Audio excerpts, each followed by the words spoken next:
I can hear you. That's good. Good. I'm clicking on it, but let's see. Select a camera. Yeah. I don't know why it's not. It looks. There you are. Hi. Hey, how are you? I'm good. Just got back. I really like my morning ritual of walking to Starbucks and having a chai latte. Delightful. Very nice. Yeah. How are you this morning? I'm good. I'm good. We had our first event yesterday, and it went really well. We didn't have the attendance that I had hoped, but it went well. So I'm looking forward to the video. Who's the we and who's the event? What's the event? Soil Smart is doing two events, and the first one was yesterday, and that was on the Biotic Pump, getting people to understand the cycle and and then the pieces of it. So I had a person who did composting, person who did biochar, and a person who did landscape design, all there talking about their stuff. And so we had a very low attendance. We had 7 registered, 2 actually showed up. But we got a volunteer. So the lady who did compost says, I want to volunteer for you. I want to do stuff. So that's good. Good, good. And everybody got something out of the presentation, even the presenters. So Who presented what? well, I presented on the Bionic Pump and on the Miyawaki Forest, and I'm sorry, I didn't get the second thing. the Miyawaki Forest. Milwaukee? Yeah, it's mini forest. Miyawaki is a Japanese man who created a process for planting forests. So you plant the forest in a day.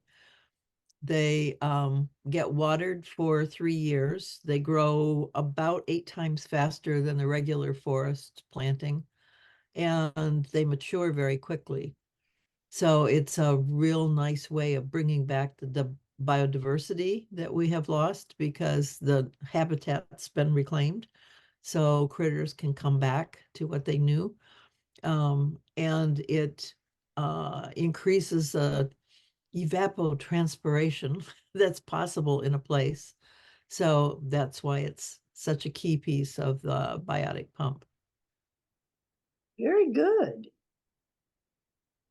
Yeah. And then we had composting because healthy soil is the root of the whole thing. If without healthy soil, nothing happens.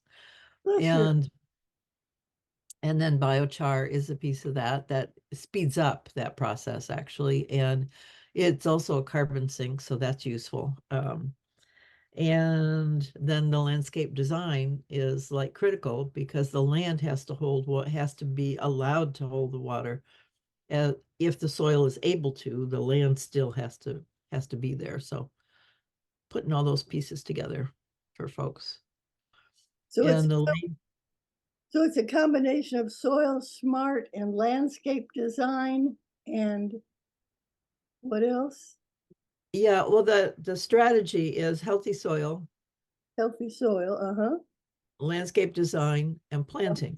And then in order to make the soil healthy, there's biochar, compost, and soil amendments, adding parasites and not parasites, bacteria, um, nematodes, fungi, So what and did paramecium. That's the the word. biochar compost and planting and what did you call the Well, and then part of healthy soil, there's 3 parts to healthy soil. So you have biochar compost. Compost is easy. Everybody can do it. Biochar is not that difficult. People can do it and they can do it for themselves. And then soil additions or additives, which are on the more scientific end and have to be specific to your soil. So it's not something that you can just, arbitrarily do. You have to pay attention. And that's bacterium, paramecium, nematodes, and fungi. And they're all different, I mean, there's thousands, millions, billions of Oh, these would critters. you say those three again? This is very instructional for me. So it's bacterium, paramecium, nematodes, which are all little critters. What's that word again?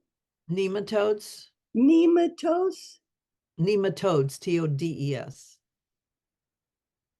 Nema, T-O, Des, nematodes. So those are worms and creepy crawlies, all those kinds of things that live in the soil that are more bug animal-like. so it's something other than microorganisms. What Right, is the bacteria and the paramecium? paramecium are the little, are the tiny, really tiny stuff that you don't see. But then the nematodes are the bigger things that you can see, beetles and worms and all those kinds of things. Nice. And then the fungi, which is the paramecium, Oh, I the love mycelium, fungi. and all of that, and how those. See, that's what been one of the big things about planting trees. When you plant a bunch of trees, just plant them, they're not close enough and they don't have the other support to do the mycelium network. So they're really off on their own, and that makes them very vulnerable. So the forest planting brings them close enough with enough diversity that the mycelium can actually take hold, and that makes a really big difference. I'm really interested in fact, it's touching me now. Touching my heart and gut. um, for humanity to become more aware of the dynamics and majesty of nature. Yeah, And yeah. doing what you're talking about, that you're exposing, you're naming that and breaking it down into learnable information. And I like that a lot.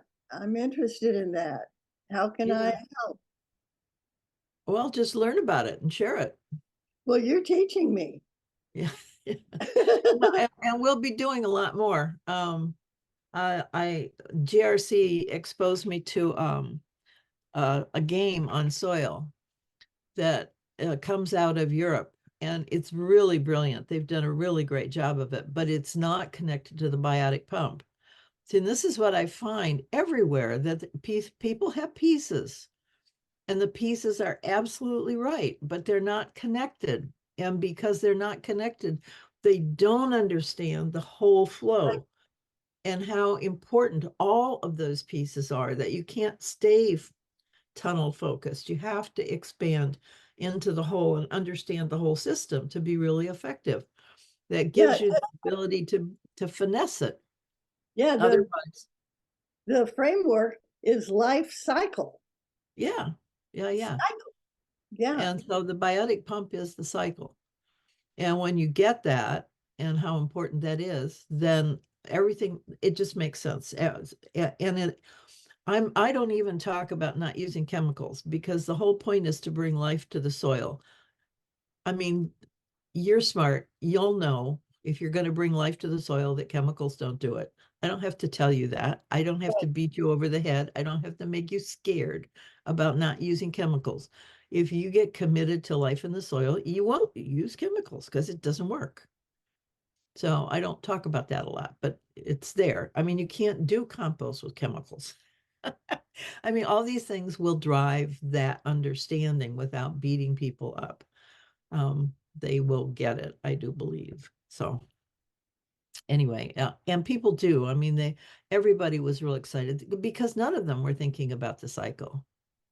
You know, Well, the even the cycle, guy with landscape design is the closest. He really does have some sense of that, but I don't think he really got and I'm not sure anybody really yet gets the magnanimity,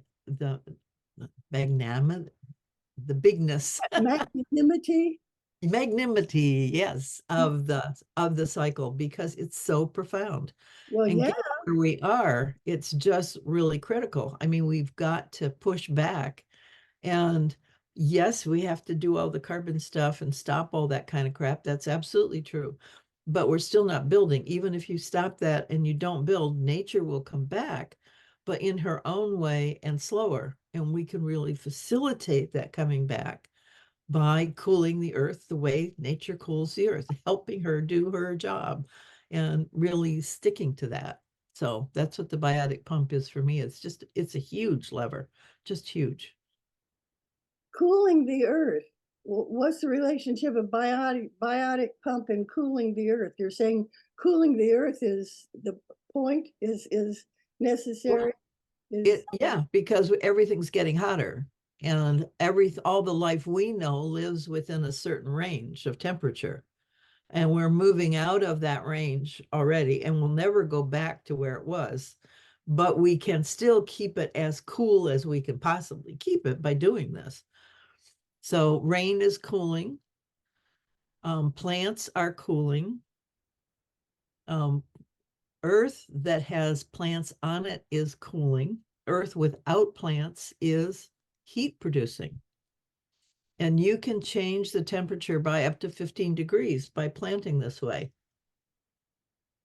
earth That's without huge. plants is heat producing? Mm-hmm. Mm-hmm.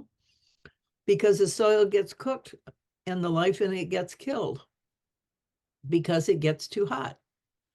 And there's all sorts of studies that show that. Because soil without plants reflects heat back instead of absorbing it. So it really increases the heat. It's not absorbed and deadened like it is with plants. So Soil those, without plants absorbs heat. well, it actually, yeah, it absorbs and radiates. So it gives heat back instead of sinking it. My words are not correct exactly, but that's the idea. Um, and you can measure that. I mean, you can measure sides of the road that are different. It's just amazing what plants do. So they're really critical. And so keeping plants alive, again, we're back to soil, is a really good thing. And soil has to, in order to be alive, has to be cool enough to hold life and cool enough to keep water. Yeah, yeah. It's just, and all of the water on the planet, their lakes and rivers that we know, all come from the soil. I mean, the headwaters of every river is coming out of the ground. That's soil holding the water. That's how it gets there. So it's that whole cycle that makes water possible on this planet. I mean, it's huge. It's just huge. Do you have And a so picture? hmm? Do you have a picture of it, an illustration? I do, but I haven't found a good one. Um, Well, what would I search for online? Well, the biotic pump will get you as close as anything. Those Okay. are the only words that will get you into this. All the other words will get you into old understandings. Biotic pump. Can you Yeah, break that down? Biotic pump. What are the components of a biotic pump? that's exactly what I've told you. Everything I've told you. Okay, okay. It's soil and plants, and that's how we get water. When all those things are alive, then you get water. If you don't have it live, then you don't get water. It Huh? looks like deforestation. That's what it looks like. Well, that's pretty basic. That's pretty It simple. is. That's pretty clear. So this is the picture of the biotic pump that I have. And this is actually from the FDA, I believe. And they're calling it the new water cycle because they still don't quite get it. but this is as close as I have seen. So what is different, we've always had this piece as the water cycle. So that's what we've been taught. But what we never really thought about was how do we get rain in the middle of the continent? There's no ocean there to evaporate from. Where does that water come from? And it comes from the trans evaporation of plants, of forest. That's how that water is cycled into the continent. Very So good. that pump is what makes water happen. So it comes up, it goes, across in clouds, falls down, comes up and does all that. And that's when it's held in the soil, when the soil is a sponge. See, even here, soil isn't talked about. You don't see it. But it only goes up. It can only go up when it comes down and is able to be absorbed enough to be brought back up. If it stays on the surface, it's not absorbed and it just runs off. So it has to go into the soil for the roots to be able to bring it back up. It has to have that pump thing. I found an article from 2005, and they call, instead of trans evaporation, they call it hydraulic regulation, Ah, uh-huh. which kind of makes more sense in a way, and really speaks more to the pump aspect of things. But Uh, the hydraulic what? regulation, Okay, go ahead. because that's what the trees do. I mean, they absorb a whole lot and they emit not just water vapor, but also bacteria, which become the nucleus for raindrops. So they actually seed rain. Which become what? I didn't get your last sentence. So the trees also release bacteria that seed rain, become the nucleus for raindrops. Say that again, please. I really, because that's a new configuration of information for me. So the trees release a bacteria which become the nucleus for raindrops. So they seed rain in a very real way. Trees release bacteria. Trees is that transpire? Isn't That's, transpiration? yes, evapotranspiration includes water vapor and bacteria. Transpiration includes water and bacteria. Mm-hmm. Wow. Huh. So the bacteria get inside the water droplets that, or but it's the trees. It's the trees that is. I'm just trying to grok the water and bacteria being transpired through the trees. Keep going. I'm trying to learn the cycle. And So I mean, and because it's a cycle, you can start any place. But as rain falls, and if it falls on fertile, porous soil that can hold the water and it goes down into the soil, then the forest roots pull it back up and evapotransport it out, and it goes into the clouds and it falls again on porous, fertile soil, and it goes down into the ground, and the roots can then pull it back up and kick it out again. So that's the pump. That's the whole effect of that. But you have to have all those pieces. And in order for soil to hold water, it has to be alive, and the land has to be designed to allow the water that falls to slow down and stop long enough to go down. So you have to have all those pieces.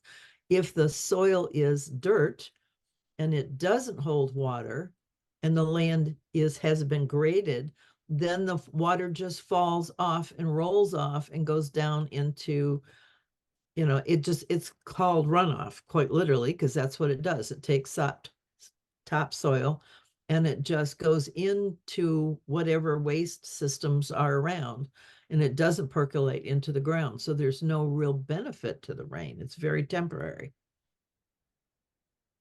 Is there a book that I Oh, could, there's tons of books what and would you tons of recommend? papers. What book would you recommend?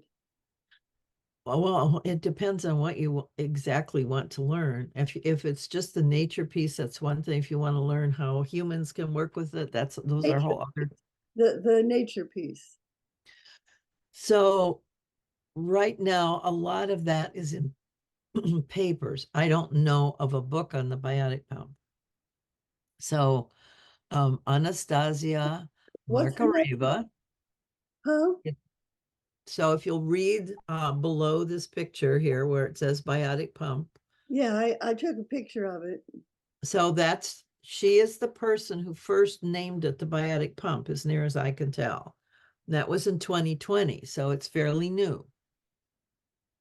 Okay, and she's Russian, which means that she's kind of and she's a woman, so she's kind of disrespected in most of high science circles. Nice. Has she written a book? No, she's got papers out though. Yeah, and I do have some of those. Because the solution to human self-sustainability on Earth as a species is dependent upon our relationship and understanding with nature, nature's cycles, Yep. life cycle. For Yep. humanity to not self-destruct, I mean, it's in our relationship with nature and Yep. understanding it. Yep. So this is central Yep. to our living, Yep. our relationship with nature. Yep. Yep. So I We don't want to know, understand that yet. Yeah, huh? but I said people don't understand that yet, but it's true. So this is the whole kind of cycle as I'm presenting it. So it's pretty simple for people. It's not real difficult. Let me look at it a second. And I just want to enliven each word. Many forests, the soil health, composting, landscape design, and biochar. Now, if unpack biochar. So biochar is an ancient Amazonian technique used by the Indians in the Amazon that allowed them to support hundreds of thousands of people in their cities on very poor soil. Amazon soil is not very rich. Actually, it's very, very fragile. And so they enhanced it. And the dirt that they made is still the richest dirt, the most fertile dirt soil in the world, and has not been replicated. We have not been able to replicate what they did. It's called Terra Parada. It's called what? Terra Parada. And T it act R A. Terrape uh, Pertia, I think. Would you spell that again, please? Terra Yeah, Pertia. thank you. It's close. I don't trust me on spelling, but I think that's close. And it actually is so alive, it grows a foot a year. It grows what? A foot a year. I mean, it's a living thing. They actually harvest it. I'll look it up to understand it better, to know what questions to ask to learn more. Yeah, it's amazing stuff. And it's 30 to 40% biochar. So my understanding is that the Amazon Indians burned their waste. So human waste, animal waste, and and harvest waste all got burned. And it's burned not to ash, but to char. And that char is a very porous thing. It looks like honeycomb. Oh, And when it's charged with nutrients, so it's immersed in compost tea or something like that, that's really rich in nutrients. They're absorbed into all those little holes, and then when you put it in the dirt, it feeds the critters in the dirt who come to live in the biochar. So the biochar helps to retain water. It purifies water, and it holds the nutrients. And it's inert, so it stays there like forever. And we're trying to figure out how to make it so that it's of best use to the soil and what the source materials are, because we have source materials they never had, and trying to figure out whether they work or don't work, um, and then how you apply it, how often you apply it. We've made it a really big production. But I just keep thinking if folks in the Amazon with no technology were able to do it really fine, that it's probably not that difficult. And it really has more to do with your sensitivity to your soil than all of the mental stuff that we're putting on it. But that's where we are. We're really trying to figure it out. And so there are people who produce it now. You can buy biochar, you can get it off of Amazon. But you don't know the history of that biochar. You don't know how dense it is, how much char it is, because the burning process can range from like 40% to 80% charred, and that makes a difference in terms of how effective it is on in your soil. Um, and the size of the holes, the porosity, all of those things matter, and it's hard to know that when you're just buying it off the shelf because people aren't paying attention. There are not a whole lot. I haven't been able to find a whole lot of companies that are actually producing it at scale. I know of a couple in Oregon, but I know of nothing for sure in Washington. There are kilns. So there are people making kilns. So the guy, making Charlie what? Hine, kilns KILNS to cook to stuff in. burn. Yeah, Burn. that's to burn stuff. And most of the kilns are open, but not all of them. So Charlie yesterday has created a kiln for himself that's a 30-gallon drum inside a 50-gallon drum. And he can create biochar that way, and it works for him and his small farm. I mean, he's got a 3,000 square foot garden. So he uses it on that. Next month, I've got a lady coming, Kilpie Wilson, who's created a really big open kiln that they're using in forest. Because after forest fires, they've got all this half-burned stuff. And if they can char it and put it back, it really helps the land and holds water and does all that stuff. So she's working mostly, I think, at the forestry end. And it's too much for a home use, but maybe for a neighborhood use, it would be sufficient if a neighborhood were to get together. Um, so I'm trying to figure out how to get something started here that would have the flexibility to do agriculture if they decided to get into this, and residents. So it has that And what? flexibility. Residents, the people who Res, live here, res, because they have gardens, they have soil, and if they could buy it and use it on their land, it would be useful.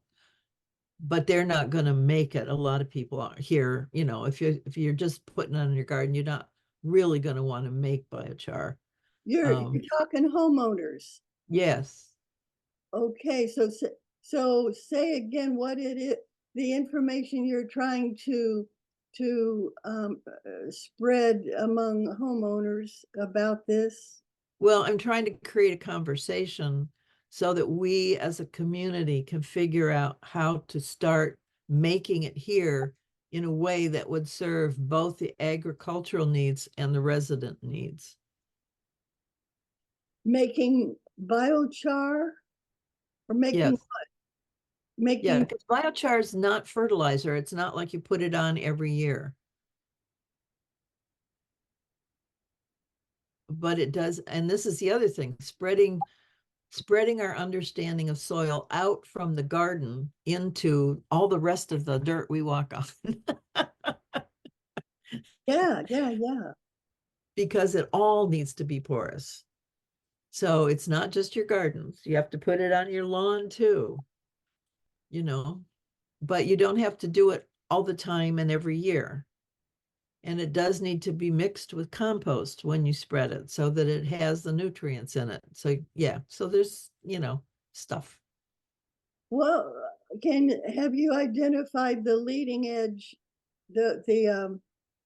um, the leading edge informant of this information at Oh, this? I've got some of the world experts coming in Thursday next month. Yes. Please, Yeah. So Albert Bates has been involved in this for decades. I'm sorry, who? Albert Bates, and he's got two books out, The Biochar Solution and Burn. And he's been he moved from agriculture into climate change because it holds carbon. It is a really good solution to carbon sequestration. And because it helps soil at the same time, it's kind of a win-win. See, my passion is evolution of human consciousness. Mm-hmm. And if this information could be crafted in a way to raise human consciousness and connectivity, I'd give the rest of my life to that. Well, and that's what I'm trying to do. It's pretty simple and easy, and we've got a model that can be replicated anywhere. So, Excellent. yeah, I really appreciate what you're doing, Kathryn. thank you. I find people resonate with it, Yes. and I've created a pledge. So I actually have people sign a pledge that says, I pledge to take care of my soil, to help my earthworms, and to keep as much water as I can. and and people are just signing up. I mean, they just go to the website and sign up. So I've got half a dozen people that have signed up in the last couple of days that I have to reach out to and connect with and say thank you and all of that. And then I'll be able to start doing focused education to people who have made this commitment and help them keep their commitment. Could you send that to me, please? I mean, can I be part of that? Sure, just go to the website and sign up. What Go to website? it's on the residence page. It says take the pledge. Just hit that button What and web, sign up. what website? Soil Smart, soilwise.com. Thanks. It'll be .org very soon. I just have to get to it. Okay, good. Wow. Okay, you got me. Whatever that's worth. Wow. Because my heart's passion is for humanity to recognize ourselves as nature, with nature. Yeah. I mean, because that would be conscious evolution. Yeah. Oh yeah. Yeah. Yep. Beautiful. Thank you for what you're doing. You're welcome. Expect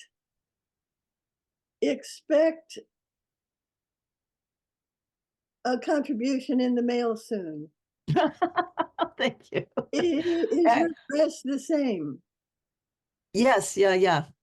But put soil wise on it, so I know I'm gonna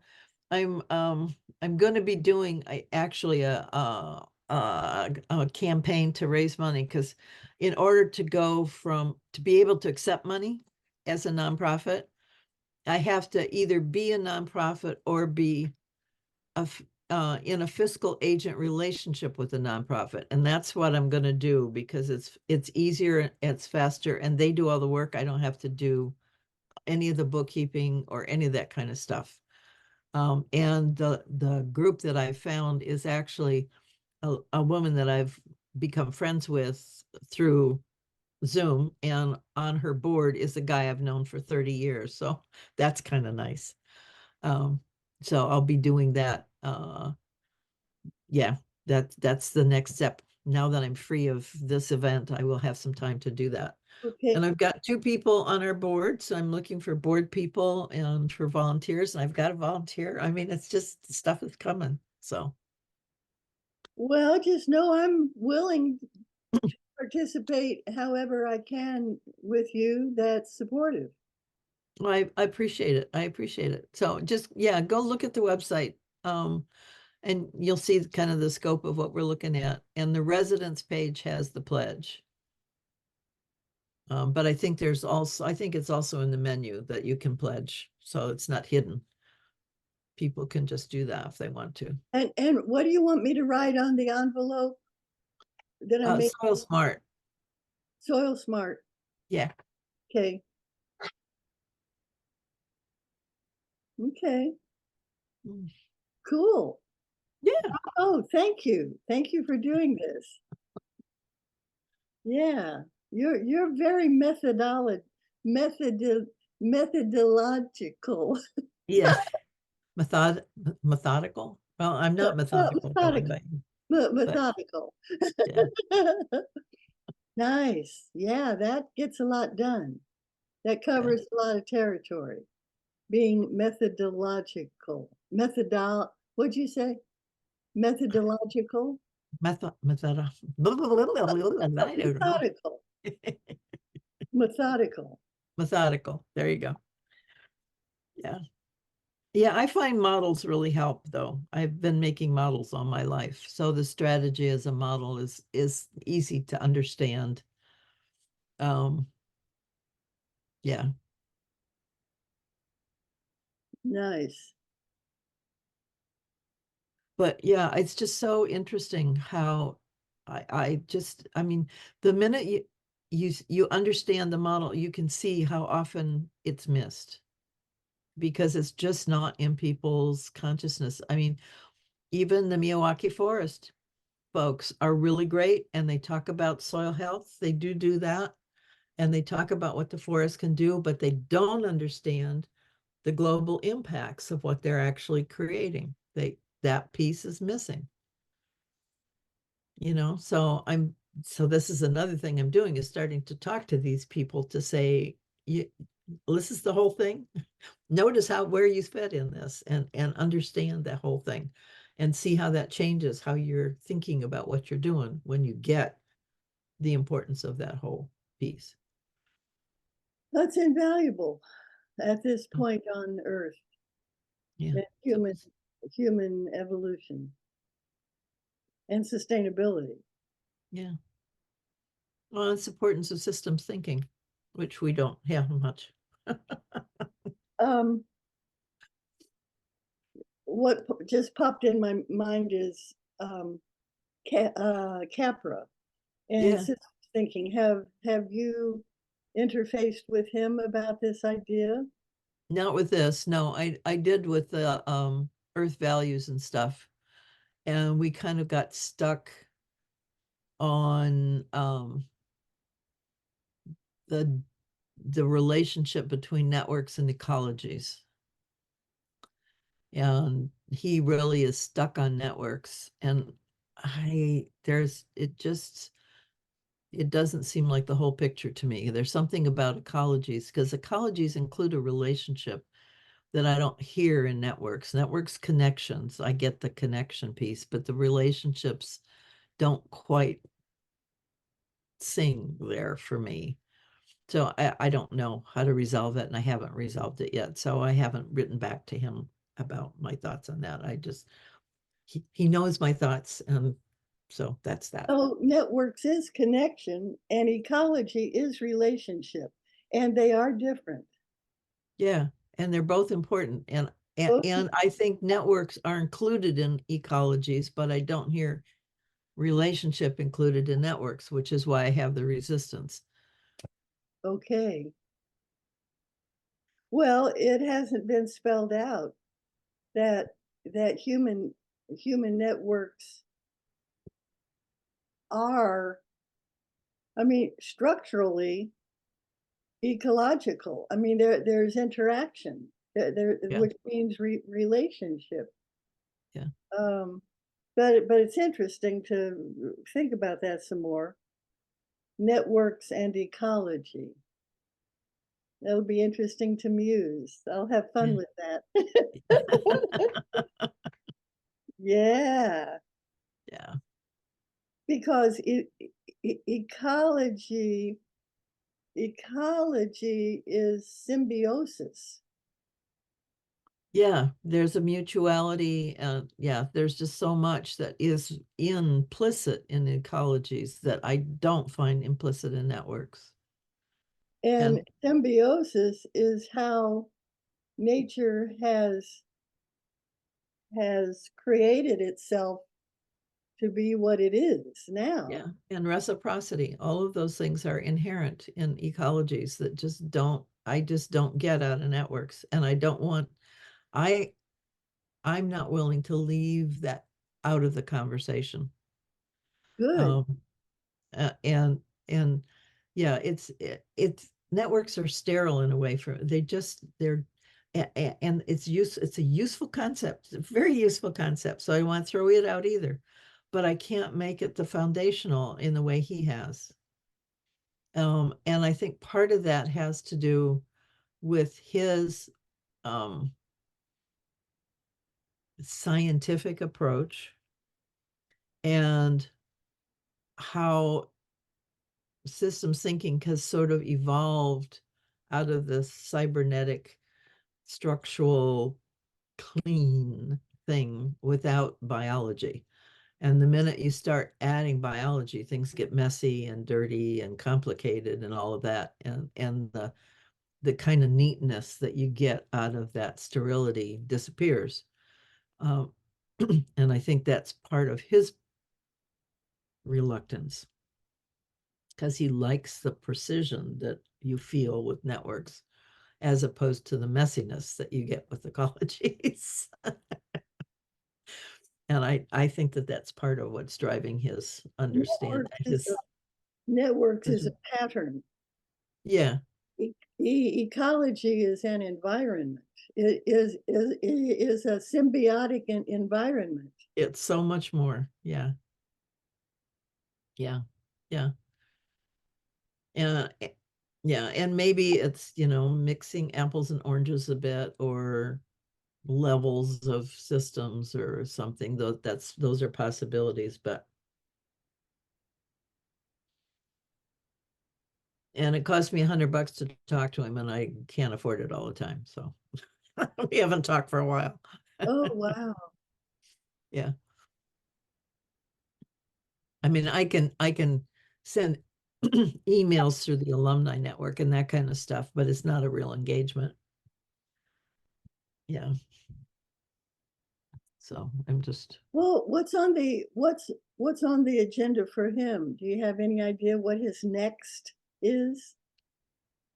well, he's sort of morphed into these conversation things that he does conversations a couple of times a year, maybe 3 or 4 times a year, But they and you have to cost. subscribe to They them. And they, they cost, right? yes, they cost. That's exactly right.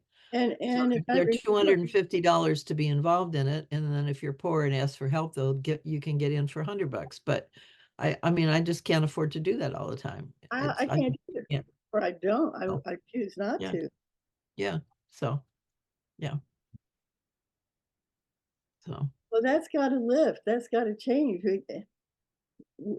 We can't have making a profit as the framework for everything that we do that advances well, human. I don't think it's making a profit so much as it is limiting access because he's only one person It- and he's got that's- limited time. And I think that's how he limits and controls that time. I'm not sure what you just said in relation to what Well, was.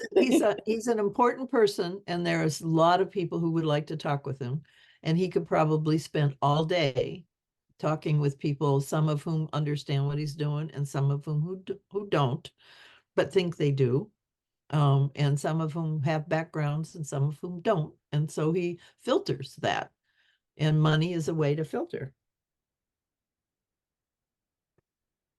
It's not sufficient, but it's a way. So, yeah. I would never say that as a statement of truth. Money is a way. Well, money is a way of filter, but that ain't what it's about. It's not filtering. It's making money. Well, It, I don't see him as avarice or greedy or any of that, yeah, you right, know. right, So I mean, money is useful and it pays for his staff and allows him to have staff and to have people who do things again, so he can use his time for other things. right. And I'm certainly starting to feel that, so I appreciate that. Um, Uh, and so it's just a way of helping things to work the way you need them to work in order to expand your influence in a way that's useful, and doesn't kill you in the process. yeah, well, if we could, I don't even know how to put it into words. If Well, we could bend the arc of capitalism away from profit and into regeneration. yeah, lots of people are trying to figure that out. Um, yeah, there was, oh, who was it? There was somebody,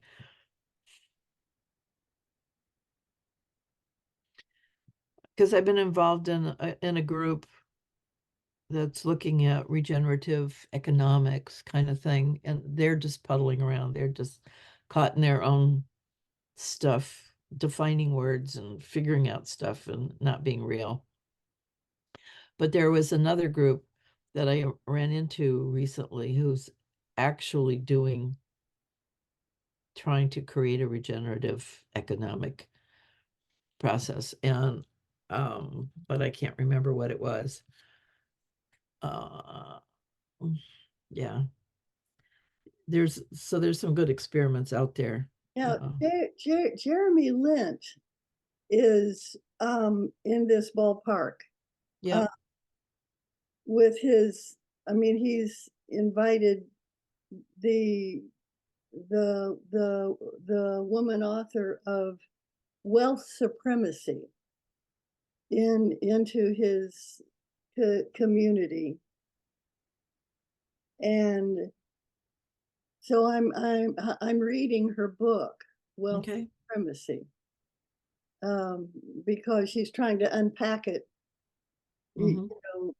know, to get down to a regenerative economy, which we don't have, a regenerative civilization, which we don't have. Um, because capitalism, it's like it's stuck inside of me to dismantle or to reform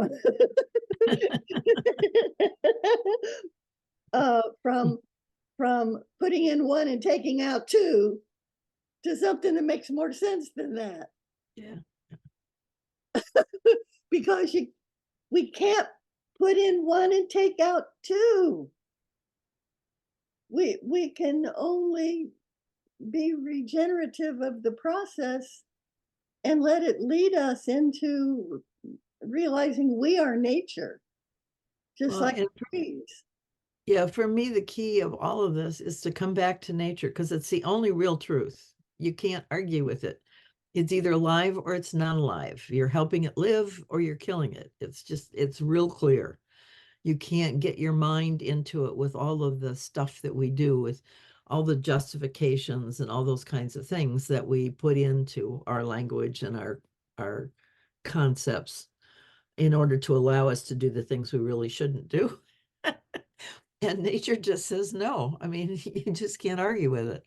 So for me, that's really where the arbiter of truth rests. And that's been my problem with Jeremy. He's kind of let biology go. He brings it in, but he doesn't, it's not included in his own thought. He's very much in his head. And his model for an ecological civilization that he's working on his next book, I mean, it just I I he's got some systems things in there, but they're not coherent. They're pieces. They're not a system. And he doesn't have the biology in his mind. And there's such big discussions. I don't even know how to have it. I mean, we'd have to sit down for hours, the two of us, to really explore through stuff for him to be able to see that connection, I feel. I can't say it in 5 words. Yeah. Uh, yeah. So I don't know. Oh, So, well, what is his framework that you can identify if it's not biology? well, he's gone to systems and I don't know if I could find it. I don't know if I've put it someplace. He's put it out and I've looked at it because I was really curious what he's going to do. And I appreciate what he's trying to do, but it's not coherent. Um,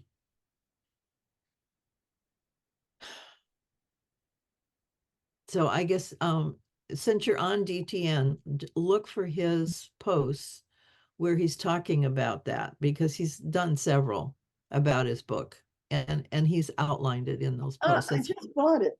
I I just I just has he published it already? not the new book. Well, Um, he's got a new one called The Ecological Civilization or something about an ecological civilization. okay.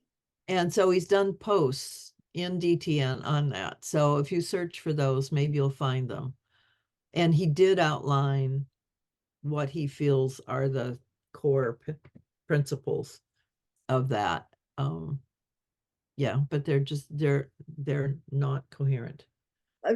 Just this week, I went on and got the book, the Web of Meaning, Oh to yeah, well that's a good one. That's a good one. to try to identify his frame of reference, the frame within which he's doing whatever he's doing. Well, yeah, and that research was truly stellar.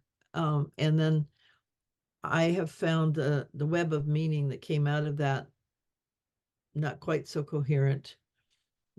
And he's going from this is where we've been, which is the pattern instinct. And then web of meaning is kind of where it would be nice to go.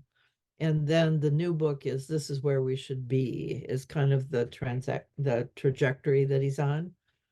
But again, he doesn't really bring in the biology. He's very much in his head. He's very much in concepts and thoughts and that kind of stuff. So systems thinking is fine, but it's not, if it's not tied to biology, it doesn't have the coherence. I mean, that's been the brilliance of Fritjof, is that he really did go out of the very sterile systems thinking into biology, into Monterana and Varela, and into folks who were looking at life, and was able to absorb that and bring it back into what he was working with. But there's still that dichotomy there, even for him. Um, yeah. Just bringing the names of Maturana and Varela give me tears Yeah. because of their understanding and exposure of autopoiesis, Mm-hmm. which is And that's all biology. Yeah. central. Yeah. It's it's what's happening. It's life. Yeah. Yeah. And Fritjof was able to bring that in and to include that. So he's just got to do something about ecologies too. And he's so stuck on networks. Okay, well, you know, what comes to me right now is in engaged interaction with Jeremy. You know, if I find my way to that, I will certainly ask him what his understanding of autopoiesis is, because that very word is central to understanding ourselves as nature. Mm-hmm. Mm-hmm. We're autopoietic. So's a flea. Mm-hmm. It's Oh, life. yeah. I mean, just the magic of going from, it still just awes me, the magic of going from single cell to two cells. How does that happen? You know, how do cells decide to stay together?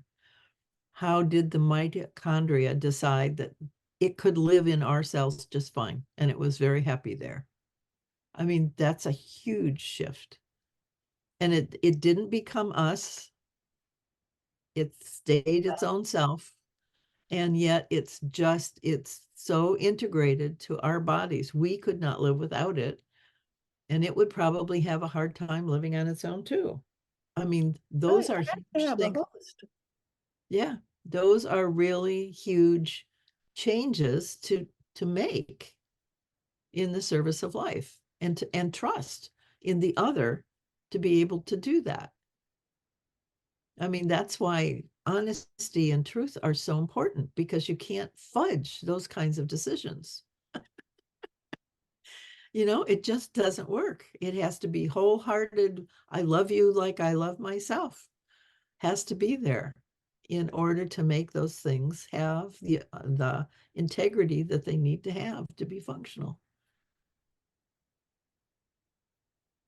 The word autopoiesis is very deep, is very foundational to our understanding and participation in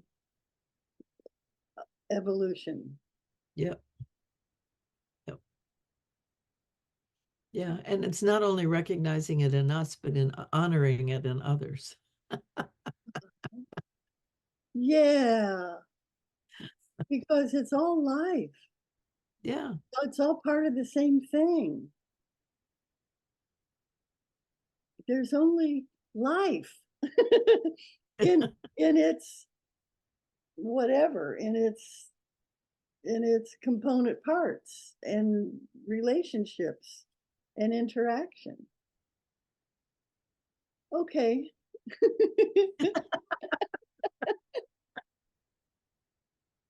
Thank you. Yeah. Yeah.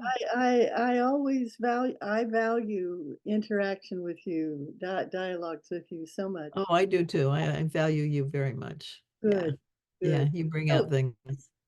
do you record these? Oh, yeah.